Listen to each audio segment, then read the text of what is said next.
Welcome, everyone. We are here today to talk about women's health and how it's affecting, or how people with women with chronic conditions are being affected during COVID and even otherwise, you know, what they need to do to maintain a better, to stay healthy. We have with us Dr. Raka Kaushal, and who's a director of nephrology and renal transplant at Ivy Hospital, Mohali and Khanna. And Since we've already spent a fair amount of time getting our technical stuff sorted, I will just go quickly into the questions, but quick guidelines. This is not replacing your personal consultations. This session is being recorded, and if you're logged into Zoom, please post your questions on the Q&A. If you have an experience, you can always write into us at editor@patientsengage.com. And we are partnering with the Kidney Warriors Foundation for this. You can follow us on our website, as well as if you want to see the recordings of our webinars, you can see them on our YouTube channel. So let me stop the share and get going with the questions. And for everyone who's here, thank you for joining, and please do post your questions on the Q&A. So let me get started, Doctor. Are women with CKD likely to have more complications during pregnancy? Yeah. So females, whether they have chronic kidney disease or transplant, both are more likely to have complications during pregnancy. One thing is that the fertility decreases significantly on dialysis. It improves after transplantation, but on dialysis, the fertility levels are definitely low. And even when they have chronic kidney disease, per se, even when they are not on dialysis, pre-dialysis stage also, the fertility levels are much lower than a normal female who does not have chronic kidney disease. Most of the females who have chronic kidney disease will have associated comorbidities in the form of diabetes, blood pressure, anemia. So all this also adds to low fertility rates, and if they become pregnant by chance, then of course it adds to the higher morbidity levels. Right. So definitely patients on chronic kidney disease who are planning to become pregnant, it should be a planned pregnancy in consultation with your nephrologist, so that she is at an optimal health as possible when she becomes pregnant. And secondly, there are certain medications which probably will have to be stopped 6 weeks to 2 months before she becomes pregnant. So it should ideally be a planned pregnancy. Okay, thank you. And I'll keep taking questions as they come. As you said, that even transplant patients are at higher risk. So at what stage should they be discussing with, do they need to discuss with their gynae? Do they need to discuss with their nephrologist? So primarily the discussion should be with the nephrologist. And there are certain set criteria, things like I'll mention 2, 3 of them, that the duration from transplant should be at least 2 years. The renal function should be absolutely stable, blood pressure should be stable, there should not be any proteinuria, and a couple of other preconditions before a female becomes pregnant. So these 3, 4 definitely should be met, not 2 years before successful transplant, with a good renal function, no blood pressure, controlled blood pressure on 1 or 2 drugs, and no proteinuria. And when a female plans to start her family, she should go to a nephrologist, tell her that that is how she wants it to be. So the nephrologist can see that she fits into all these parameters. And of course, like I said, certain drugs would have to be stopped, say 6 weeks to 8 weeks before she plans to become pregnant. Right. Okay, a couple more questions on transplant.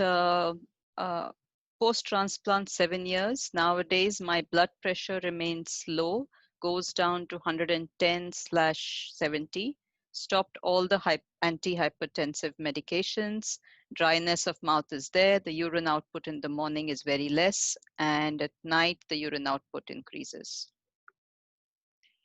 So the important thing is that any variation in blood pressure after transplant, like she said, 7 years after transplant, the BP medicines have stopped completely. It would need a lot of evaluation in terms of a blood parameter. Certain hormones will have to be measured. We have to rule out adrenal insufficiency. So for all this, she needs to go to her nephrologist. This is something which I cannot suggest over here. But Mm. yes, any change in these kind of parameters warrants a visit to a nephrologist and a screen of investigations which would need to be done. Right, right. I am on dialysis. My hair is falling. Is it due to hormones? Yeah, so most of the patients, not necessarily because of hormones, but most of the patients, a lot of patients on dialysis because of high blood urea and creatinine levels will have hair falls. But they can go to a dermatologist, and there are certain creams available which can help because we cannot give them too many oral drugs, but certain local applications can be done. So I would say, and of course, we can suggest, we can also test certain vitamin levels, etc., which can contribute to the hair fall. So I think a visit to a dermatologist would be really helpful. Right, right. Um, okay, one more question. I'm married, stage 3, maintained for 7 years with condition not known with creatinine fluctuations. Why pregnancy is not advisable? Yeah, so that's an important question. You know, pregnancy has consequences in chronic kidney disease in terms of maternal as well as fetal morbidity and mortality. Mm, Pregnancy is not advised. I would not say not advised. That, of course, the nephrologist, after measuring the creatinine levels, but if the nephrologist has told you it is not advised, it is because chances of high blood pressure, which we call preeclampsia, chances of stillbirth, chances of premature labor, having a low birth weight baby, mm, and of course, this is in terms of the pregnancy. Second important part is that your renal function, which is preserved, can go down very rapidly after a pregnancy if you are stage 3. So, mm. meaning that you will have your progress to dialysis and transplant will be hastened. So, I think these are serious implications because of which only if your nephrologist advises you, you should go ahead with a pregnancy. Otherwise, both maternal and fetal complications can be quite significant. Right, right. Okay. Um, Good evening, madam. I consulted a gynecologist for surrogacy. She was saying my eggs may not be suitable for surrogacy as I have been on high medication for long.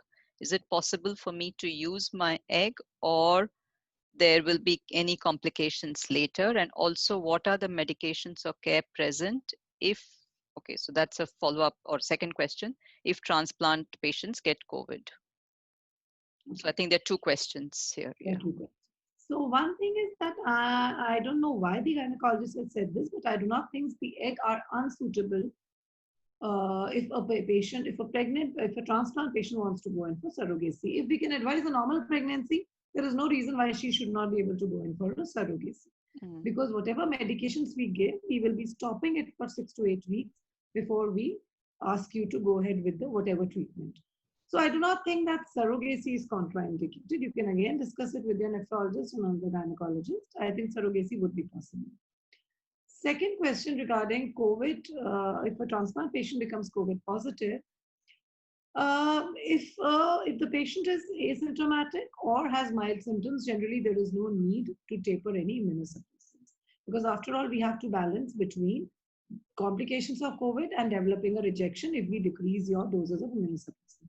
So right. asymptomatic or mild, moderate symptomatic patients, we do not suggest any alteration of immunosuppression.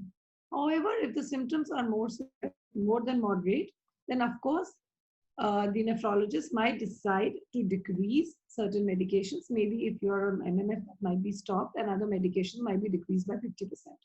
But that depending upon how what is the severity of your COVID. If you develop a COVID positive state, you are asymptomatic, please do not try to alter your immunosuppressor medications yourself. Leave it to the nephrologist. Some of them may be decreased if you are moderately symptomatic. Right. So I guess the also the advice therefore is that if you have a comorbidity, whether it's kidney related, whether it's diabetes, whether it's hypertension, you should get in touch with your specific doctor. So if it's kidney related, get in touch with your nephrologist and determine whether you need to alter your medications or not. Right. Okay. Um, what about the periods? It is abnormal and delayed by 10 to 15 days, CKD since last 4.5 years. Creatinine is fluctuating 2.5 to 5.5, not on dialysis. Yeah, so chronic kidney disease patients, especially stage 2 onwards, stage 3 onwards, rather, I would say, have a lot of hormonal changes because of which the periods can become irregular. Mm, Some patients may develop amenorrhea, that means the periods may completely stop. Some will develop irregular periods. Ideally, if they are not very troublesome, we should learn to ignore them. However, if it becomes troublesome in terms of excessive periods or very painful periods, then you can consult a gynecologist wherein some progesterone preparations would be given for a short period of time to try and regularize those periods. We may or may not be successful in doing so because these mm, progesterone will act as long as they are given, and maybe they give you 2 cycles of progesterone. After at that time they regularize, but once they are stopped, they may again become irregular. So we can give a trial of progesterone in consultation with the nephrologist and the gynecologist. Definitely a visit is warranted. There should be a checkup if your periods have become irregular. They'll do some hormone levels and ultrasound examination and maybe give you a short course of progesterone. okay.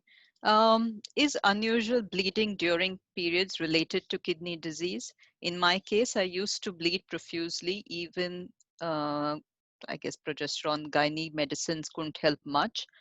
After few months, I was diagnosed with kidney failure. Yeah, definitely.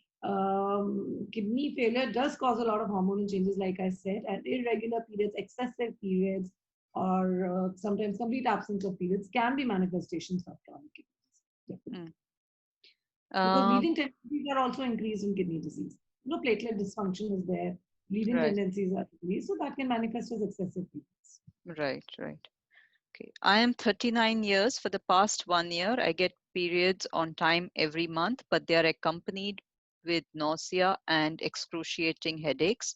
No PCOD, lots of discomfort. Is this due to dialysis? Not per se because of dialysis, not because of the procedure of dialysis, but it's related to the physiological changes which happen in the body once your urea creatinine levels are altered and fluctuating. So, we can't blame dialysis for it. Rather, it's the chronic kidney disease which has to be blamed for this. And like I again said, there are certain medications which can be given for symptomatic relief if this is so troublesome, like you're having so much of nausea, headache, excessive bleeding. So you should go to your nephrologist. She'll talk to the gynecologist, send you there, and both in connivance with each other will give you some set of medications which should give you symptomatic. Definitely. Right, right. Okay. Post-transplant, how can the female prevent UTI and burning? Yeah, so basically urinary tract infections are more common in females anyways, and of course after transplant also the UTIs are more common in females. As such, Mm, females are more predisposed. So basic hygiene, like don't hold your bladder for too long, urine in your bladder for too long. Every time you have a sensation, don't try to postpone it, go frequently. Secondly, try to wash after every urination, wash your vaginal area and dry it with a towel or with a tissue paper. Thirdly, when you clean after your defecation, when you clean it, clean it with water, when you abute it with water, then try and you wipe it, try to do it from forward backwards and not the other way around, because that is what some females have this habit of wiping it from backwards to front, and mm, wherein the flora of the intestine would enter the urinary tract, and that can cause UTI. So that is a very important thing. Every time you wash or wipe it, do it forwards to backwards and not the other way around. So right, these are basic hygiene levels which need to be maintained more by females because they are more predisposed to urinary tract infection by virtue of having a shorter urethra. right, right. Okay. And of course, Uh, another thing I'd like to pinpoint sure. it, sorry, is that avoid using public toilets. And if you at all you have to use them, then carry, these days you have these sprays which you can spray on the English toilet. It's better to use Indian ones when you are traveling if you have them around because you're not in contact with a surface.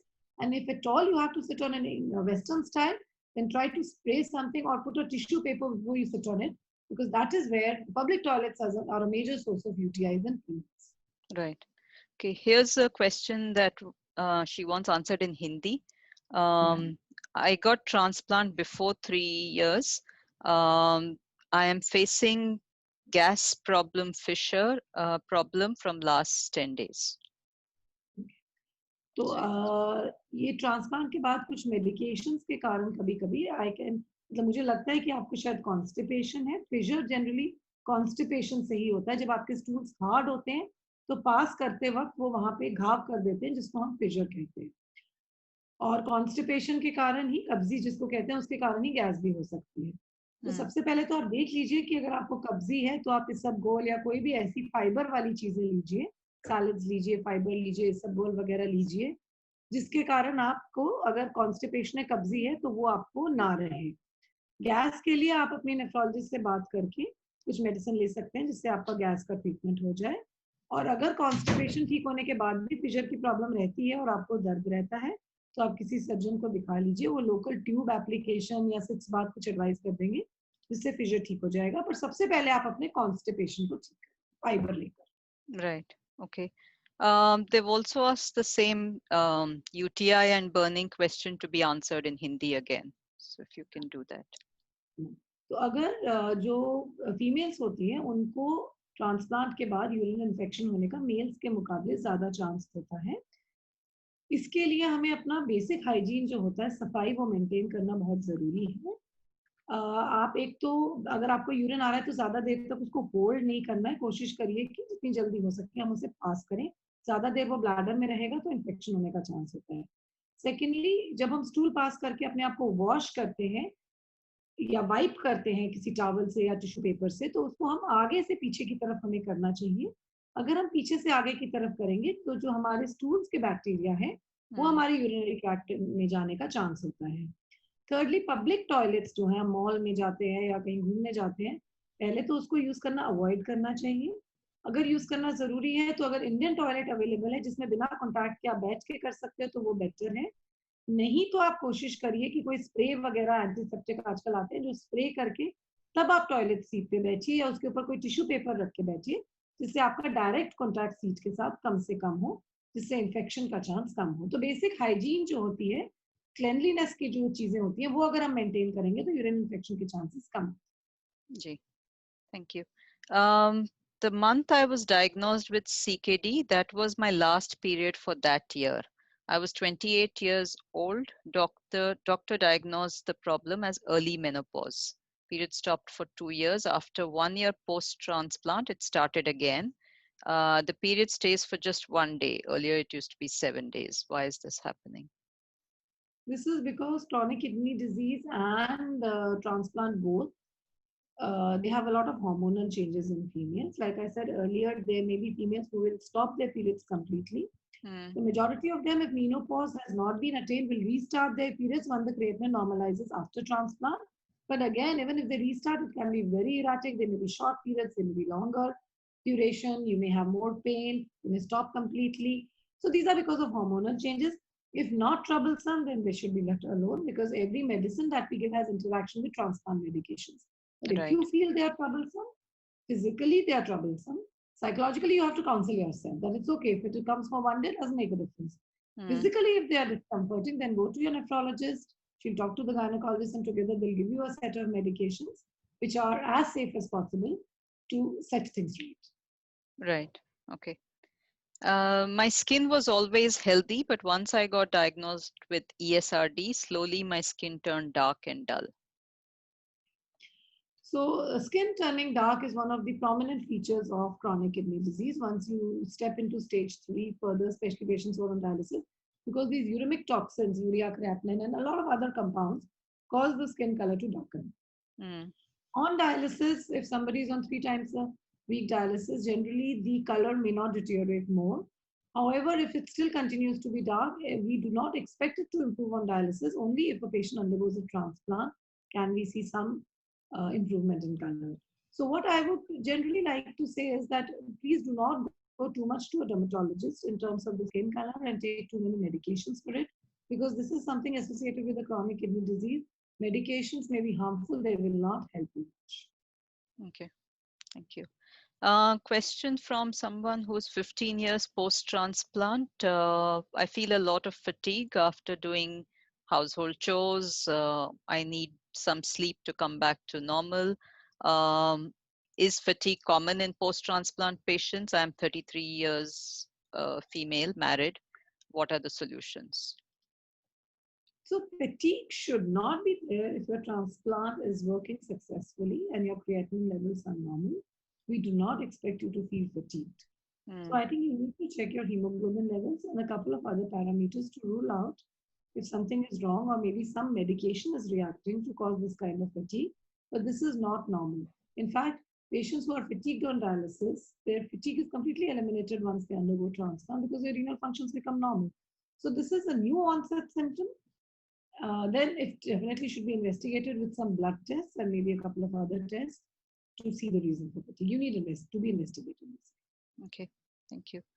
I'm a CKD patient since last 13 years, stage 5, creatinine 6. In January this year, potassium started shooting, now in control with diet. Wanted to know if I can have food of my choice once in a while, maybe once in 10-15 days, like rajma curry, vegetables other than tinda torai. I think that is the hardest part of CKD, not being able to eat so many things. Right. So basically, if you have started dialysis, if you have not started dialysis, you have to be very careful because if the potassium levels rise, it might cause problem to you. And even this kadhi, rajma, chana, though kadhi, rajma, chana do not cause that much rise of potassium, it's more related to protein. So probably there'll be more rise of creatinine and urea levels. So once in a week or 10 days of a little kadhi, rajma will not do you too much harm. But regarding vegetables and fruits, you have to be more careful because those are the things which carry high potassium levels, and a potassium of 6 can cause a direct cardiac arrest. So that is something which can be life threatening. So fruits and vegetables, you should only take those which are prescribed. Even once in a fortnight, you should not experiment with fruits and vegetables which are not prescribed because hyperkalemia, that is high potassium, is a life-threatening condition. Right. Little kadhi, rajma, chana is related to urea creatinine levels. Your creatinine level might rise a little, but it may not be that life threatening. So, if you really want and it is causing a lot of mental discomfort not having all this, so maybe once in a fortnight you can have. Right. Okay. Um, a few more questions. How much intake of protein should be restricted to when the creatinine increases, and what type of protein will be good? So I guess it's a continuation in a sense, but yeah. Yeah. So basically, you primarily need to, I'll answer some of these questions, but you primarily need to go to a renal dietitian so Mm, that according to your weight, they will calculate your protein requirement, your potassium requirement, how many milliequivalents you can take. And accordingly, they'll tell you that in these many milliequivalents, these fruits you can take in this much amount. So that right. is a specialized thing in itself. But grossly, once your chronic kidney disease crosses stage 2, your protein would be restricted to say zero point 0.8 grams per kilogram. That is the amount, and it should not be of a very high biological value. Mm, So, protein of a low biological value and approximately zero point 0.8 gram per kilogram. That is the recommendation for chronic kidney disease. But right. again, having said that, generally most of the nephrologists would have their own renal dietitian. So once you go to a nephrologist, she'll send you to, he or she will send you to the dietitian who will calculate your requirements in exact terms and give you dietary recommendations accordingly. Right. Follow up on the constipation question. Can transplant patient take Ayurveda or homeopathy for gas or constipation Not at all. I in would Hindi? not recommend, yeah, not at all. I would not recommend that at all because the transplant medications have interaction with so many medications. So we would not know whether that Ayurvedic or homeopathic medicine interacts with their transplant medications. And if it does, nobody would be able to know that. The transplant medication levels will fluctuate and that can cause rejections. So that Mm. can be a serious issue. So please do not take any medication except those which your nephrologist prescribes. Um, if you can answer in Hindi as well, please. हाँ तो basically जो ये आयुर्वेदिक या homeopathic medications होती हैं हमें नहीं पता कि आपकी ट्रांसप्लांट की मेडिकेशन के साथ वो कैसे इंटरैक्ट करेंगी अगर वो इंटरैक्ट इस तरह से करें कि ट्रांसप्लांट मेडिकेशन का लेवल हाई हो जाए या लो हो जाए तो आपकी ट्रांसप्लांट रिजेक्ट भी हो सकता है इसलिए कोई भी मेडिकेशन अपने नेफ्रोलॉजिस्ट से बिना पूछे मत लीजिए क्योंकि रिजेक्शन वगैरह हो सकता है जो सीरियस इशू हो सकता है Okay. Um, I had fever which went up to 105, treated with Augmentin 625 with PCM for 10 days. since 28th May to 10th June. Now creatinine shoot up to 6.0. Earlier it was stable 3.5 for 1 year, and urea is 84. Other all parameters are normal. Can it be reduced again, and what precautions are needed? Yeah, so looks like, any infection in the body can cause the creatinine, which is already high, to rise further. There is always a chance that once your fever settles, the creatinine may, it's not confirmed that it will, but it may come back.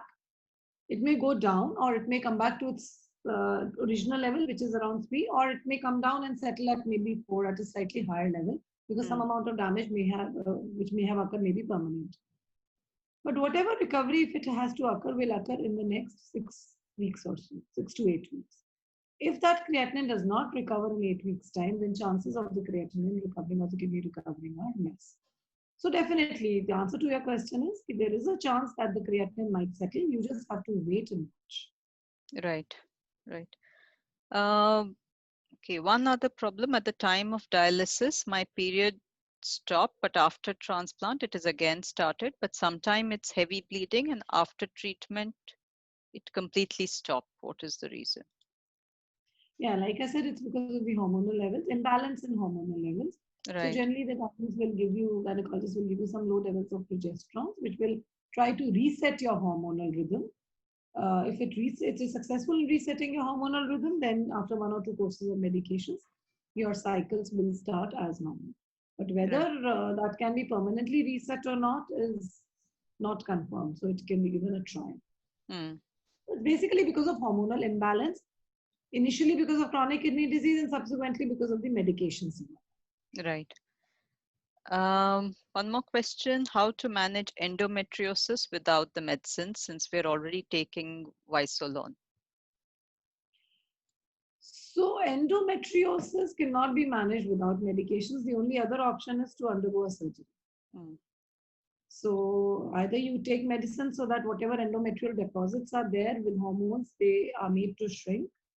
And otherwise, you have to undergo the surgery. There is no third way of managing endometriosis. right. So post-transplant patients, it's diet question, so I think we probably won't get too much into it, but she's diabetic as well. How should I maintain my diet? Yeah, so you again, like I said, you need to go to a qualified dietitian, get a proper diet chart where she'll calculate the. What happens is why the visit to a dietitian is important.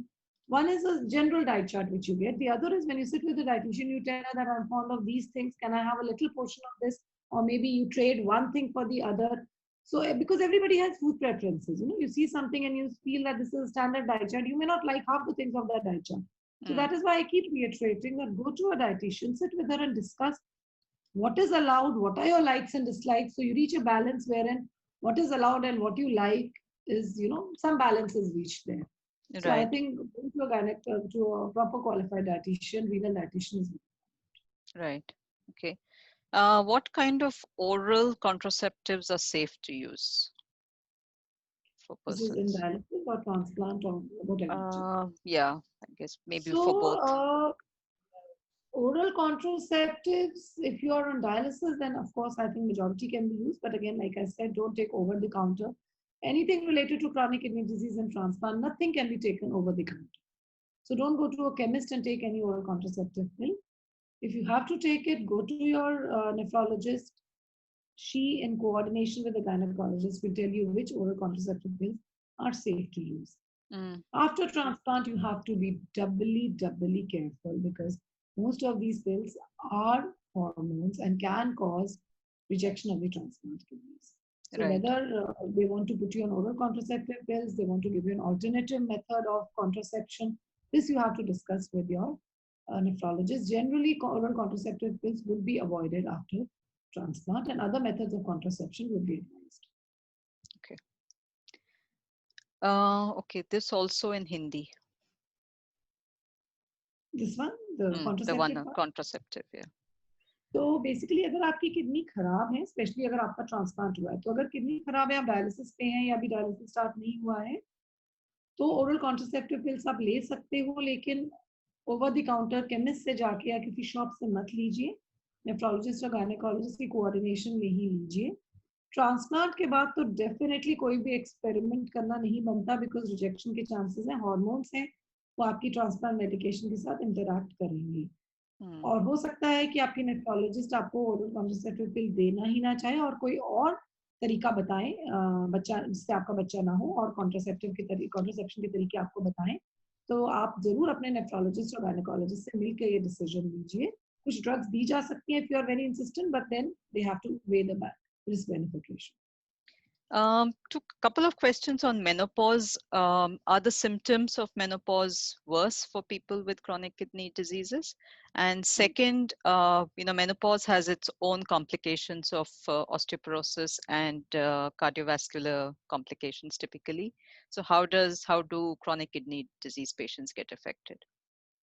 Yeah, so menopausal symptoms may be more severe in chronic kidney disease because anyways, there are two things to it. One is the symptoms like, hot flushes, nausea, vomiting, palpitations. These symptoms anyways are pre-existent in a chronic kidney disease patient. So once menopause occurs, they add on to it. The second important thing is that the comorbidities in terms of treatment, if you want to treat these postmenopausal symptoms, comorbidities like blood pressure, diabetes, other hormonal changes are more in patients of chronic kidney disease. So even treatment may be a difficult option. So symptoms are more severe, definitely. Treatment is more difficult, definitely. So I always suggest that you have to rely more on alternative therapies in terms of yoga, exercise, healthy eating, avoiding sugary and fried foods. These things, even for a normal person and person on CKD, help more. Rely less on medication and more on lifestyle changes for these perimenopausal symptoms. Right. और ये आप हिंदी में भी बता दीजिए please. ये जो menopause के सिम्टम्स होते हैं ये डेफिनेटली किडनी पेशेंट्स को ज्यादा होते हैं क्योंकि उनको ब्लड प्रेशर, डायबिटीज, ये सारी चीजें ज्यादा होती हैं, तो इनका ट्रीटमेंट करना भी मुश्किल हो जाता है सिम्टम्स का, क्योंकि ये जो मेडिकेशन देते हैं इन मीनोपॉजल सिम्टम्स के लिए वो ब्लड प्रेशर, डायबिटीज के पेशेंट में वैसे भी कॉन्ट्राइंडिकेटेड होती है, मतलब नहीं देनी होती. दूसरी चीज है जो ये मीनोपॉज के सिम्टम्स होते हैं, भूख नहीं लगना, नौजिया लगना, सारा दिन की वॉमिटिंग सेंसेशन है, सडनली पूरी बॉडी में हॉट फ्लशेस होके पसीना आ जाना, दिल की धड़कन तेज होना, ये सारे सिम्टम्स तो किडनी पेशेंट्स को वैसे भी थोड़े बहुत किसी ना किसी अमाउंट में रहते हैं. तो जब मीनोपॉज होता है तो और सिवियर हो जाते हैं. इसलिए मैं ये सोचती हूँ कि दवाइयों का सहारा हमें कम लेना चाहिए, बिकॉज दवाइयाँ किडनी पेशेंट्स वैसे भी टॉलरेट नहीं कर पाते ज्यादा. लाइफस्टाइल चेंज जिसमें आप अपने आप को योगा करिए जितना कर सकते हैं, वॉक करिए, जितनी एक्सरसाइज कर सकते हैं करिए. उसके अलावा आप ये फ्राइड चीजें नहीं खाइए, मीठी चीजें मत खाइए ज्यादा, और थोड़ी मेडिटेशन करिए. वैसे भी जिनको किडनी की प्रॉब्लम नहीं है उनको भी इन चीजों से ज्यादा सहारा मिलता है रादर देन दवाइयों से. दवाइयों के तो साइड इफेक्ट्स ही काफी होते हैं. तो आप ये सारी चीजें करके ही कोशिश करिए कि मैं अपने सिम्टम्स को कंट्रोल करूं. राइट. और जो ऑस्टियोपोरोसिस की प्रॉब्लम होती है वो ज्यादा होती है सीकेडी पेशेंट्स को, बिकॉज सीकेडी पेशेंट्स के बोन्स वैसे भी बहुत वीक होते हैं, कैल्शियम मेटाबॉलिज्म का इम्बैलेंस काफी होता है, तो बोन्स काफी वीक होते हैं. और क्योंकि मीनोपॉज में भी फीमेल्स के बोन्स वीक हो जाते हैं तो वो ऐड ऑन हो जाते हैं, तो फ्रैक्चर्स के चांसेस डबल हो जाते हैं, मोर देन डबल. इसलिए हमें जरूरत है कि हम जब अपने नेफ्रोलॉजिस्ट के पास जाते हैं रेगुलरली टेस्ट करा के, कैल्शियम, फास्फोरस, पीटीएच, ये सब एवरी 2 to 3 मंथली चेक करवा के जितना मेंटेन कर सकते हैं हम इन लेवल्स को मेंटेन करें, जिससे ऑस्टियोपोरोसिस हमारा जितना कंट्रोल हो सकता है कंट्रोल कर पाए. लेकिन डेफिनेटली ऑस्टियोपोरोसिस ज्यादा होने के चांस है. Okay.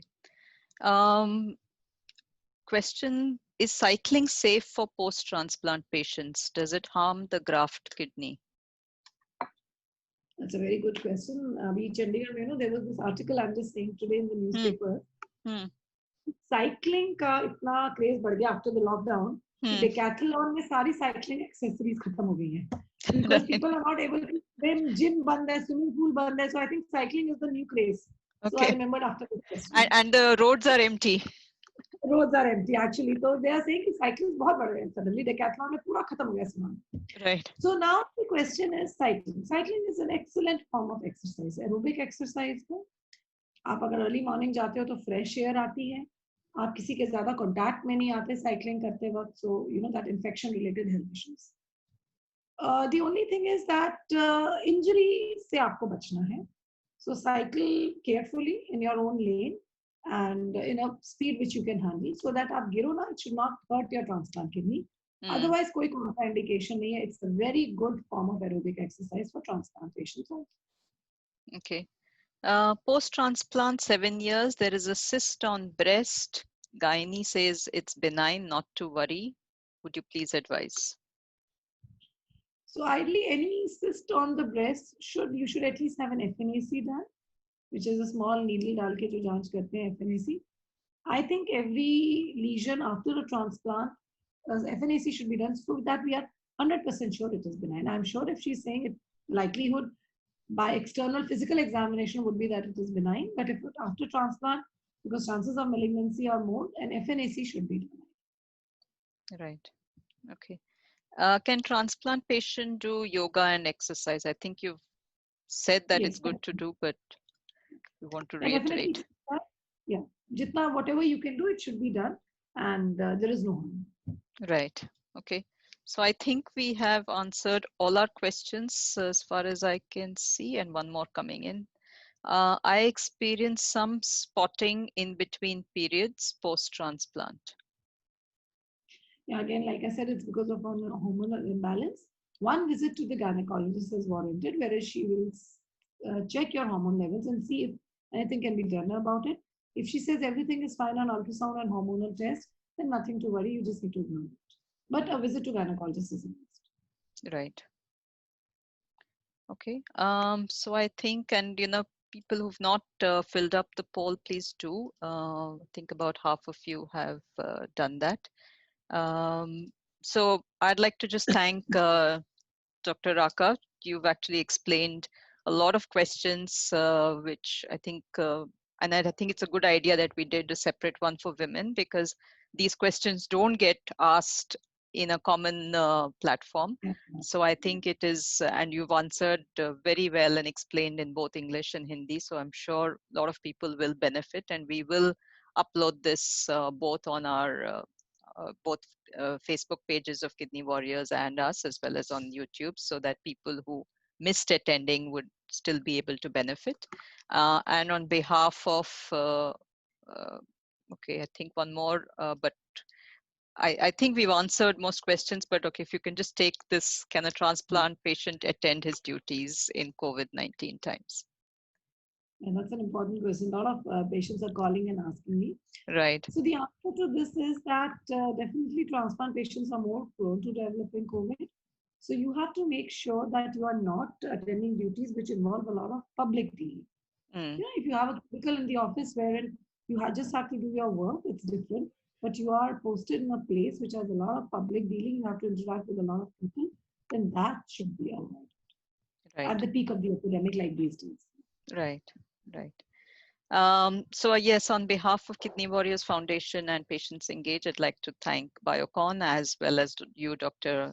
Raka, for taking the time on a Saturday afternoon, evening, and explaining all of these things. And thank you to all the attendees for joining. I hope you have benefited, and I'm sure we will continue to do more of these sessions. So if you have any suggestions, as always, write into us or write into Kidney Warriors, and we will try and arrange that.